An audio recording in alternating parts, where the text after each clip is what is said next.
제가 여기 앞에 계신 권사님들보다 신앙생활은 오래 하지 않았습니다만은 신앙생활을 하면 할수록 깨달아지는 게 한 가지 있습니다. 하나님의 일하심에는 제한이 없다는 사실입니다. 아멘. 제한이 없어요. 하나님께서 일하시는 것은. 그래서 제한이 없으실 뿐만 아니라 언제 일하시고 어떻게 일하실지 우리는 전혀 예측할 수 없다는 것입니다. 저의 그 지난 시간 하나님께서 저를 인도해 주신 그 과정들을 돌이켜 보게 되면 하나님의 은혜는요 항상 저의 예상을 빗나갔습니다.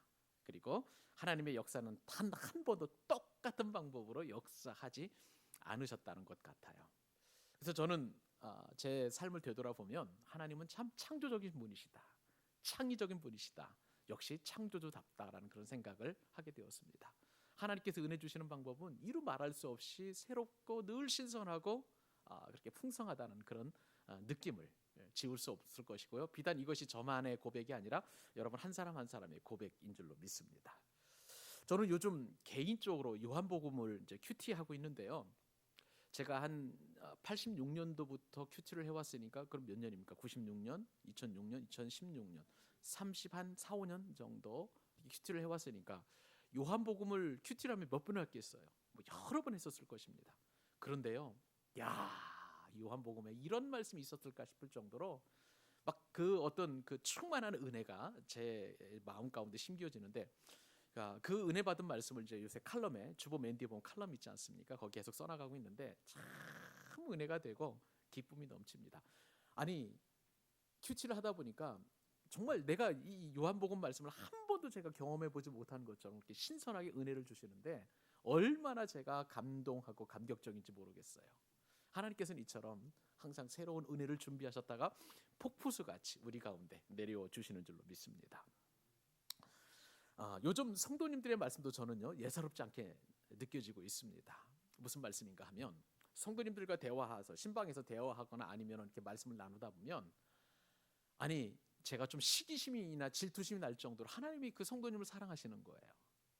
야 이렇게도 하나님께서 성도님을 사랑하시고 이 가정이 또 개인에 맞게 또 하나님께서 말씀을 주시고 은혜를 주시는구나 싶은데 아니 그것이 제게는 거룩한 질투심을 일으킬 정도로 그렇게 신선한 은혜를 공급해 주신다는 것입니다. 그래서 제가 양해를 구해 가지고요 가끔씩 설교 때마다 그때 받았던 은혜를 제가 혼자만 누리기에는 너무 아까워서 그래서 함께 우리 성도님들과 함께 나누는 그런 일도 있습니다. 여러분 하나님은 그렇게 여러분 한 사람 한 사람을 사랑하시고 또 저를 사랑하시고 또 우리 광교 사랑의 교회를 사랑해 주시는 줄로 믿습니다. 그런데요 이처럼 하나님의 은혜는 사람마다 다 다르고 또 같은 사람이라 할지라도 늘 신선하고 새로운데 놀라운 것은 공통점도 있다는 사실입니다.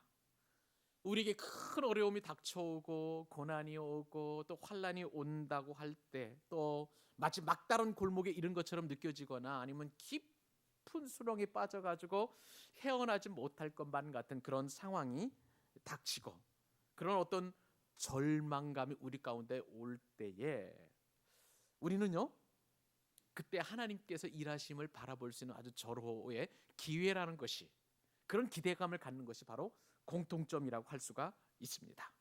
이러한 창조적인 기대감이 생기면서 하나님께서 이제 어떻게 이번에는 은혜를 주실지에 대한 그런 기대감을 우리가 갖게 되는 것은 참 우리 모두가 느낄 수 있는 은혜 받은 자만이 느낄 수 있는 그러한 공통점이라고 할 수가 있겠습니다. 결론은 내 눈으로 볼 때는 아무것도 보이지 않고 손에 잡히는 것도 없고 또 내가 어떻게 할 바를 알지 못할 정도로 그렇게 몸서리 쳐지는 그런 상황에 놓여 있다 할지라도 하나님께 주실 은혜만 기대하면 하나님께서는 반드시 항상 좋은 것을 주신다는 것입니다. 주님께서 우리에게 말씀하셨잖아요. 너희가 뱀을 너희가 뭡니까? 요즘은 제가 이렇게 깜빡깜빡하는 것 같아요. 아, 아, 아, 좋은 것을 하나님께서 우리에게 주신다는 그 결론인데 항상 주님께서는 우리에게 약속해 주셨어요. 우리에게 생선을 주시는 분이시고 우리에게 좋은 것을 주시는 그 주님께서 우리에게 얼마든지 요청하라고 말씀하시는데 이 밤에 우리는 그 주님을 만날 수 있기를 바랍니다.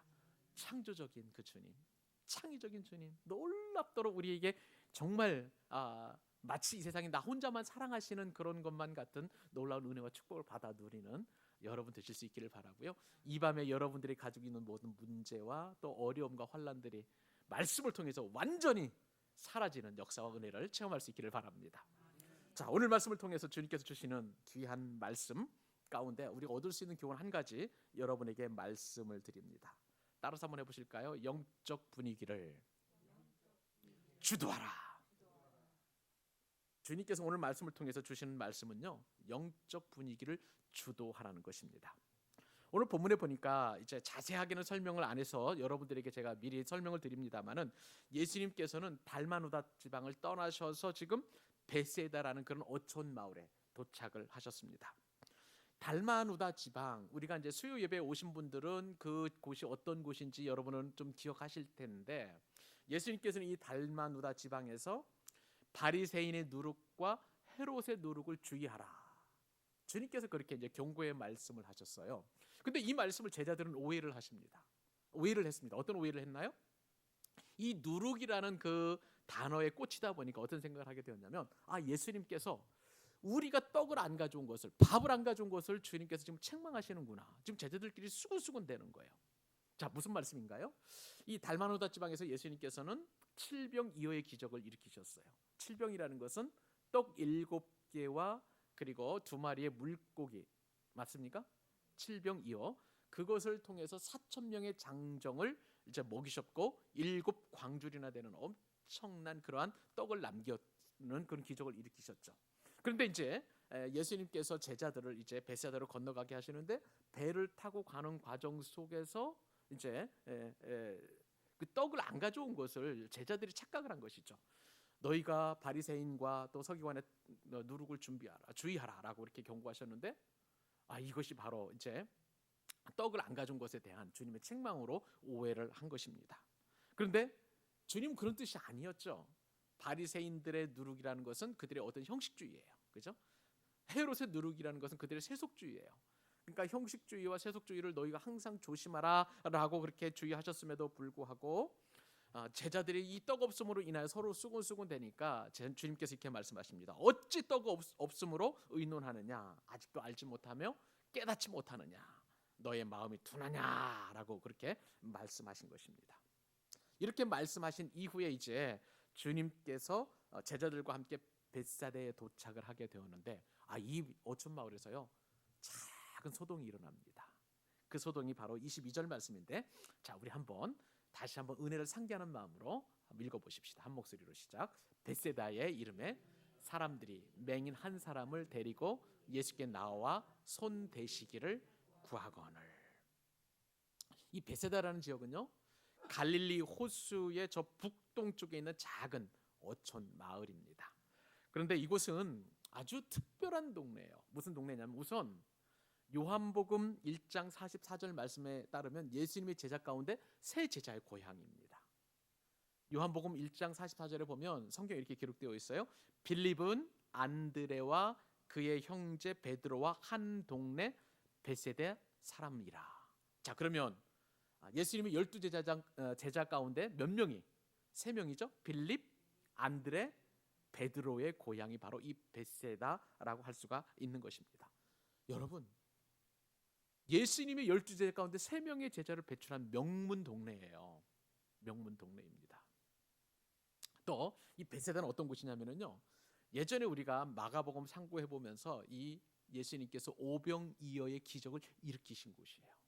자, 그러면 여러분, 예수님께서 이 오병이어의 기적은 엄청난 기적이라서 사복음서에 다 들어가 있는 그런 내용이에요.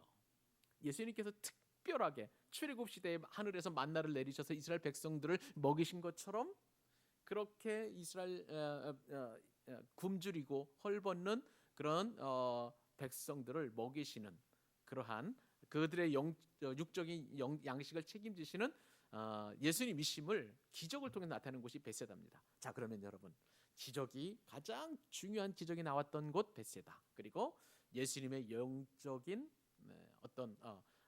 영적으로 예수님의 12제자 가운데 세 제자를 배출한 신앙의 명문 지방이라 할 수가 있는 것입니다. 그런데 여러분, 이렇게 영적으로 충절의 고장이라고 할 수가 있는 이 벳세다가요, 나중에는 주님의 책망을 받는 동네가 됩니다. 무슨 말씀인가 하면 마태복음 11장과 누가복음 10장에서는 예수님께서 이 동네에 대해서 심판을 선언하시는데 그 말씀이 너무나 두려운 말씀이에요. 읽어드릴게요. 화 있을진저 고라시나, 화 있을진저 어느 동네일까요? 벳세다야. 너에게 행한 모든 권능을 저 북쪽에 있는 두로와 시돈에서 행하였더라면 그들이 벌써 베옷을 입고 제에 앉아 회개하였으리라. 이 말씀에 따르면, 예수님께서 심판을 말씀하신 이 말씀에 따르면 벳세다는 그런 기적과 예수님의 특별한 관심을 받는 그런 동네임에도 불구하고 회개하지 않으니까 심판이, 엄청난 심판을 받게 될 것이라고 주님께서는 경고하시고 책망하신 그런 동네가라고 할 수가 있는 것입니다. 그런데 여러분, 이렇게 예수님의 말씀과 사역을 불신하는 동네라고 할 수가 있는데요, 오늘 본문에 보니까 이 동네에서 이렇게 불신의 분위기가 팽배한 지역에서 몇몇 사람들이 한 맹인을 데리고 누구께로요? 예수님께로 나와 왔다는 사실입니다. 여러분, 우리는 인정하고 싶지는 않지만은요, 영적 분위기라는 게 있어요. 무슨 말씀입니까? 기도하는 교회에서 신앙생활하면 기도가 잘 될까요, 안 될까요? 잘 됩니다. 자, 말씀의 은혜가 충만한 교회가 있으면 그 말씀의 은혜가 있을까요, 없을까요? 은혜 있어요. 영적 분위기잖아요. 기쁨이 충만한 교회는 그럼 기쁨이 있을까요, 없을까요? 있어요. 자, 사랑의 교회는 사랑이 있을까요, 없을까요? 넘칩니다. 맞습니다. 넘칩니다. 여러분, 이렇게 분위기라는 게 있어요. 영적 분위기라는 게. 그래서 될 수 있으면은 우리 성도들을 입장에서 보면은요, 가급적이면 더 영적인 분위기가 좋은 교회에서 신앙생활 하기를 원합니다. 저는 우리 교회가 그런 교회가 되기를 소원합니다.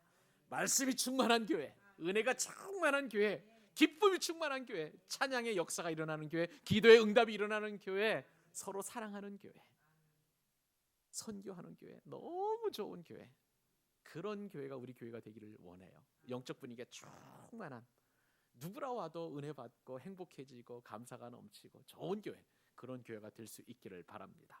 그런데요, 이 영적 분위기라는 게 참 심란하게도 반대의 교회도 있어요. 기도가 안 되는 교회 있을까요, 없을까요? 있어요. 예. 감사가 안 되는 교회 있을까요, 없을까요? 불행하게도 있습니다. 말씀의 은혜가 없는 교회도 있을 수 있고요, 뻑뻑한 교회, 사랑이 없이 그냥 인상만 팍팍 쓰는 교회, 기쁨이 없는 교회가 있을 수도 있다는 거예요. 이런 영적 분위기라는 게 분명히 있습니다. 자, 그러면 여러분, 벳세다를 영적 분위기를 놓고 보았을 때 벳세다는 어떤 동네일까요? 영적 분위기가 충만한 동네다? 아니다. 아니에요. 왜냐하면 주님께서 엄격하게 책망하실 정도로 벳세다는 회개하지 않는 그러한 동네였습니다. 근데 여러분, 놀랍게 오늘 본문에 보니까 이렇게 영적으로 피폐한 동네임에도 불구하고 몇몇 사람들이 한 맹인, 엄청난 인생의 문제 가운데 있는 한 사람을 누구에게로 데리고 오냐면 예수님께로 데리고 왔다는 사실입니다. 우리는 여기서요, 영적 분위기를 주도해가는 믿음의 사람들을 바라볼 수 있게 됩니다. 저는요, 이 자리에 계신 모든 우리 교우님들을 주님의 이름으로 축복합니다. 우리 상황이 아무리 어렵다 할지라도, 아무리 고통스럽다 할지라도, 환난 가운데 있다 할지라도 영적인 분위기를 주도하는 여러분 되실 수 있기를 주님의 이름으로 축복합니다. 축복합니다. 저도 그렇고 여러분 한 사람도 그렇고요, 모두가 다 영적 분위기를 인도하고 주도하는 그런 믿음의 사람들이 되어야 될 줄로 믿습니다. 여러분, 열왕기하 그 9장에 보면은요, 북이스라엘의 8대 왕 여호람 왕이 통치하던 그 시대에 영적 분위기를 주도하는 한 여인이 있었습니다. 남자도 아니에요. 한 여인이에요. 근데 이 여인은 이름도 없어요. 그냥 성경에 보면은 수넴 여인이라고 이렇게 기록되어 있습니다. 여러분, 그 북이스라엘의 제7대 왕이 누구냐면요, 아합 왕이에요. 아합 왕의 아내는 이세벨입니다. 이 아합 왕은 정치를 아주 너무나 잘했어요. 그래가지고 북이스라엘 역대 왕들 가운데 가장 정치적으로 탁월한 그런 리더십을 발휘해서 북이스라엘이 경제적으로 풍성해지고 부유해지는 그러한 통치를 했던 사람입니다. 그런데요, 영적으로는 아주 꽝이었어요. 아합 왕이 결혼한 사람이 바로 이세벨인데, 이세벨은요, 아까 그 예수님이 책망했던 시돈 사람이에요. 이 시돈이라는 어떤 곳이냐면 원래 항구 도시이기 때문에 수입을 잘하잖아. 항구 도시 같은 경우. 그래서 거기는 바알 숭배가 능했던 곳이고 또 바알 신의 아내가 이제 아세라인데 아세라 신을 섬겼던 그런 곳입니다. 그런데 이 이세벨과 결혼을 하면서 이세벨이 가지고 온 것이 그냥 혼수품으로 뭘 가져왔냐면 바알을 가져온 거예요. 그리고 아세라를 가져온 거예요. 여러분, 여러분들 자녀들을 위해서 자녀들 결혼을 위해서 특별히 기도할 때 늘 우리가 염두에 두는 것은 믿음의 그 배우자를 얻기를 위해서 기도하잖아요. 시집 올 때 혹은 장가 들 때에 혼수품, 돈 많이 가지고 오는 그런 혼수품보다 예수님을 사랑을 가지고 오는 그런 혼수품을 여러분 기도하셨으면 좋겠습니다. 굉장히 중요한 사안이에요, 이거는. 근데 이 바알 그리고 아세라를 혼수품으로 가져오다 보니까 원래 북이스라엘은 원래 그 뿌리가 여호와 신앙을 섬기는 그러한 그 나라였잖아요. 그런데 여로보암이 반역을 일으킴으로 말미암아 남북 이스라엘로 나누어지게 되었고 북이스라엘 10지파는 여로보암이 정치적으로 너희들은 굳이 예루살렘까지 내려가서 그 제사를 드릴 필요가 없다. 그래가지고 북이스라엘 곳곳에 이제 산당을 지쳐. 그래서 여호와 하나님에 대한 신앙을 이제 자꾸 변질시킵니다. 그러니까 이 여로보암의 죄를 본받아가지고 이제는 산당마저도 없애버리고 그냥 바알 제사장으로 다 세운 거예요. 그 신전을 지어가지고. 그러니 북이스라엘이 영적으로 타락할 대로 타락한 그런 상태가 바로 이 아합 왕이었고요. 이 아합 왕이 죽고 난 이후에 여호람 왕이 통치하게 되었는데 이 여호람 왕 때는 그 아합 왕이 이미 저질러 놓은 죄악이 너무나 크기 때문에 여호람 왕 때는 영적으로 완전히 죽은 그런 상황이었습니다. 그 상황에서 엘리사 선지자가 이제 하나님의 말씀을 전파하기 위하여 구석구석 다니면서 이제 영적인 갱신 운동을 일으키는데, 근데 이 선지자가 이제 하루는 수넴이라는 동네, 우리나라로 말하면은 여러분 죄송합니다만은 제가 잘 이해를 했는지 모르겠습니다만 강원도 화천 정도 되는 그런 어떤 시골 동네가 아닌가 싶어요. 예, 그 동네에 이제 지날 때마다 이 수넴 여인은 그 엘리사 선지를 알아본 거예요. 그리고 초청을 해가지고 식사를 대접하고요. 그것이 자꾸 반복이 되고 하다 보니까 기꺼이 식사 대접뿐만 아니라 이제 이 엘리사 선지자가 말씀을 묵상하고 또 기도할 수 있도록 한 공간을 만들어서 목양실을 만들고 거기에 책상도 놓고 의자도 놓고 촛불도 두고 그리고 거기서 기도할 수 있도록 그렇게 잘 꾸며서 정성스럽게 엘리사 선지자를 섬겼습니다. 그것이 얼마나 귀한 헌신이었는지. 그때 당시에 너무나 영적으로 악한 그리고 깜깜한 그런 시대에 이처럼 이 여인의 헌신이 너무나 빛났기 때문에 성경에서는 이름이 없지만 그냥 귀한 여인으로 그렇게 소개하고 있습니다. 이 수넴 여인은 귀한 여인으로서 영적인 주도권을 가지고 분위기를 쇄신한 그런 사람이었던 거예요. 사랑하는 여러분, 우리가 영적인 그런 분위기를 바꿔가는 것은 우리가 능력 있는 사람이 아니어도 됩니다. 무명의 사람도 얼마든지 영적인 그런 쇄신을 할 수 있는 주창자가 될 수 있는 거예요. 목사님이 아니어도 됩니다. 장로님이 아니어도 됩니다. 우리 안수 집사님, 권사님이 아니셔도 돼요. 그냥 예배만 드리러 왔다가 그냥 조용히 정말 왔다가 가다 할지라도 이 교회의 영적 분위기 쇄신을 위하여 기도하고 또 하나님 앞에 마음을 다하여 그 소원을 아뢰면 주님께서 그분을 통해서 우리 교회뿐만 아니라 한국교회 영적인 분위기를 바꿀 수 있는 엄청난 능력을 나타나게 해주실 줄로 믿습니다. 오늘 본문에 보니까 바로 몇몇 사람들, 이름도 없잖아요. 그냥 몇몇 사람들이에요. 그 사람들이 눈이 멀어서 고통당하고 있는 이 한 사람을 예수님께로 데리고 왔습니다. 사랑하는 여러분, 예수님께 데리고 오면 모든 인생의 문제가 해결되게 될 줄로 믿습니다. 그 한 사람을 지금 찾고 계시는 거예요. 몇몇 사람, 이름도 없는 영적 분위기를 주도하는 그 한 사람, 몇몇 사람을 주님께서는 지금도 찾고 계십니다. 여러분, 그 찾으시는 주님 앞에 조용히 마음의 손을 들어서 주님, 제가 여기 있습니다. 제가 그 일을 하고 싶습니다라고 소원하는 여러분 되실 수 있기를 바랍니다. 오늘 한 가지 더 교훈을 우리 말씀을 통해서 우리가 살펴보기를 원합니다. 오늘 본문을 통해서 주님께서 주신 두 번째 교훈은요, 밝히 보는 눈을 사모하라는 것입니다. 따라서 한번 해보십시다. 밝히 보는 눈을 사모하라. 밝히 보는 눈을 사모하라는 거예요. 자, 오늘 본문에 보니까 예수님께서 이제 배에서 내리셨습니다. 벳세다에 도착을 했는데 사람들이 눈먼 한 사람, 이 맹인 한 사람을 데려왔죠. 그런데 오늘 본문에 보니까 우리의 눈에 세 가지 상태가 있음을 알게 됩니다. 이 맹인을 통해서 이 세 가지 상태는 나의 영적인 눈의 상태를 말하는 것이기도 합니다. 자, 그러면 나의 영적인 눈은 어떤 상태인가 한번 우리가 살펴보도록 하죠. 자, 우선은 제일 먼저 이 맹인 한 사람을 통해서 우리가 볼 수 있는 것은 완전히 보지 못하는 눈을 가질 수 있다는 거예요. 아무것도 보지 못하는 그런 눈. 사람들이 맹인을 예수님 앞에 데리고 나올 때 이 사람은 어떤 사람이었냐면요, 완벽한 시각 장애인이었습니다. 아무것도 보지 못했어요. 아무것도 보지 못했어요. 그렇기 때문에 이 사람은 봄에 파릇파릇 돋는 그 어떤 보리 새싹의 싱그러움도 볼 수 없었을 것입니다. 여름에는요, 온 대지 위에 모든 나무들에서 실록이 우거지는 그 아름다운 그것도 이 사람 보지 못했을 것이고요.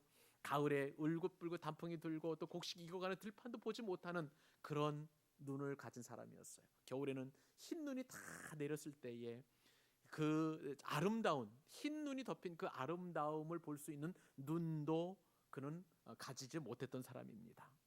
이 사람은 눈이 볼 수 있는 눈이 없었기 때문에 사람이 어떻게 생겼는지, 교회당, 예배당이 어떻게 생겼는지, 또 그에게 아무리 아름다운 세계를 설명해도 이해하지 못하는 그런 눈이 감긴 사람이었던 것입니다. 왜냐하면요, 보지 못했기 때문에 그런 거예요. 보지 못했기 때문에.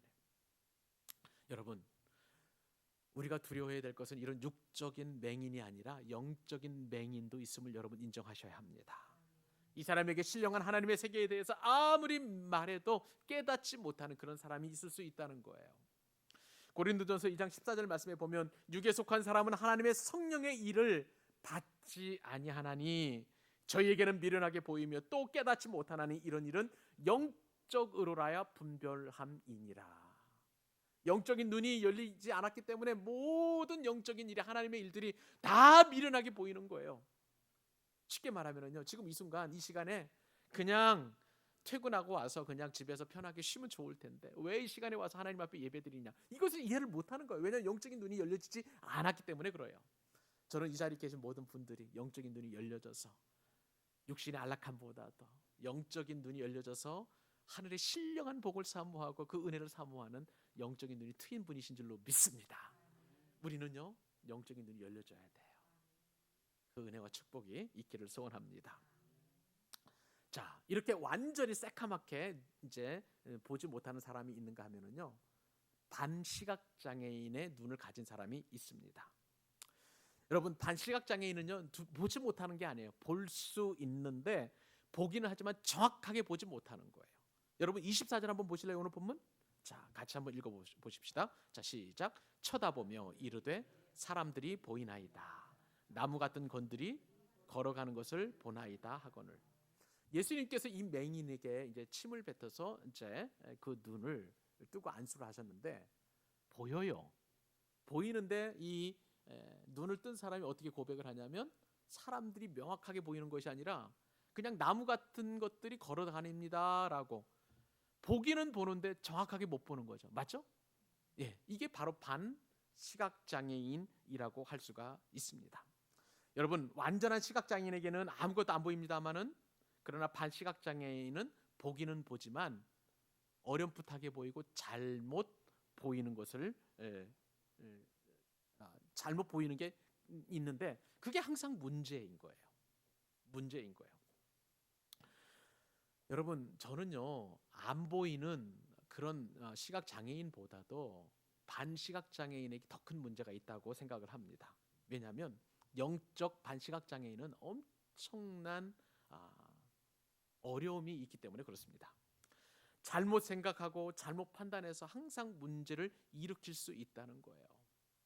보기는 보되 내 편견과 내 생각과 내 경험으로 보면 모든 것이 뒤틀려 보입니다. 신령한 눈으로 봐야 되는데 신령한 눈이 아니라 그냥 반쯤 열리다 보니까 이것이 완전한 비밀을 깨닫는 것이 아니라, 충분히 이해한 것이 아니라, 그것을 은혜를 받는 것이 아니라 내가 가지고 있는 편견, 내가 가지고 있는 어떤 지혜, 지식 뭐 이런 것으로, 경험으로 보니까 뒤틀려 버리고 그리고 꼬여 보이고 그런 거예요. 그러니까 안 보이는 본들보다도 이 반시각 장애인이 더 큰 문제를 얼마든지 공동체에서 일으킬 수 있다는 거예요. 근데 문제는요, 예수님께서 이러한 사람을 엄청나게 책망하신다는 거예요. 주님께서는 요한계시록에 보면 이제 7교회 가운데에 한 교회를 책망하실 때 내가 차지도 않고 뜨겁지도 않고 미지근한 그 교회라고 책망하시면서 라오디아 교회를 무섭게 책망하신 것을 보게 됩니다. 그만큼 이 반시각 장애인은 주님이 보시기에는 참 책망을 받기에 합당한 그런 존재였기 때문에 주님께서는 이 큰 책망을 내리셨다는 거예요. 이런 분들의 문제는 뭐냐면요, 다른 사람들은 이 어떤 문제인지 다 알아요. 그런데 정작 당사자는 모릅니다. 그렇기 때문에 큰 문제가 되는 것입니다. 사랑하는 여러분, 저와 여러분 이 자리에 계신 모든 예배자들은 반쯤 열리는 것이 아니라 완전히 열리는 그 은혜를 누릴 수 있기를 바랍니다. 밝게 열려져야 돼. 밝게, 환하게, 선명하게, 투명하게 열려지기를 소망하는 여러분 되실 수 있기를 바랍니다. 그래서 우리가 소망하는 것은 밝게 보는 눈이에요. 밝게 보는 눈입니다. 자, 25절 말씀 보실래요? 자, 주님께서 다시 한번 안수하시는데 어떻게 보이는지, 자, 25절 같이 한번 읽습니다. 시작. 이에 그 눈에 다시 안수하심에 그가 주목하여 보더니 나가서 모든 것을 어떻게 보았습니까? 밝게 보는지라, 선명하게 보는지라. 저와 여러분이 꿈꿔야 될 영적인 눈인 줄로 믿습니다. 여러분, 정상적인 눈을 가질 때 사물을 바르게 보는 것처럼요, 영적으로도 이 밝게 보는 그런 눈이 얼마나 중요한지 오늘 본문은 말씀하십니다. 영적으로 온전한 눈을 가진 사람은 바르고 아름답게 행합니다. 그 말씀에 순종합니다. 아까 우리가 찬송했던 것처럼 주의 말씀에 순종하는 것이 얼마나 큰 기쁨이죠. 우리는 찬송을 통해서 우리의 믿음의 고백을 하나님 앞에 올려드렸습니다. 주의 말씀 듣고서 준행하는 자는 반석 위에 집을 짓는 것처럼 그렇게 집을 짓는 놀라운 은혜와 축복을 누리게 된다는 것입니다. 이것은 하나님을 기쁘시게 하는 일이에요. 하나님께 감동을 드리는 일입니다. 하나님께 영광을 올려드리는 것입니다. 여러분, 그 무엇보다도 영적으로 밝게 보는 눈을 사모하는 저와 여러분 되실 수 있기를 바랍니다. 사랑하는 여러분, 이 시간에 여러분 한 분 한 분들을 축복합니다. 온전한 눈, 밝게 보는 눈을 가질 수 있기를 축복합니다. 오늘 말씀은 제자들을 꾸짖으신 이후에 눈먼 사람이 등장한 사건이에요. 너희들이 너무나 둔해서 왜 내가 한 이야기들을 알아듣지 못하느냐. 바리새인들의 누룩과 서기관들의 누룩과 헤롯의 누룩을 주의하라고 했는데 그것을 왜 먹는 떡으로 너희들은 여기느냐. 너희들이 너무나 둔한 거 아니냐. 그렇게 책망하신 이후에 바로 이러한 말씀을 제자들에게 주셨다는 것입니다. 여러분, 이것이 우리 가운데 주시는 은혜가 너무나 큰 것입니다. 어쩌면 우리는요, 제자들처럼 우리가 여전히 둔한 상태에 있는지 늘 점검해 볼 수 있기를 바랍니다. 주님께서는요, 우리의 형편과 처지를 여실히 하시고 바로 즉시 이 말씀을 주시고 이 사건을 일으키신 거예요. 저와 여러분 가운데 이 말씀을 주시는 이유가 무엇일까요? 우리 신앙을 돌아보도록 하기 위한 주님의 뜻이 있는 줄로 믿습니다. 내 영이 정말, 내 눈이 어떻게 열려져 있는지, 내가 지금 무엇을 보고 있는지, 반쯤 아예 아무것도 안 보여주고 있는지, 밝게 보고 있는지 저와 여러분 스스로 진단해 볼 수 있기를 바라고요. 그리고 나의 형편과 처지가 어찌하든지 간에 영적으로 주도권을 가지고 주도하는 일에 앞장서는 저와 여러분 되실 수 있기를 주님의 이름으로 축원합니다.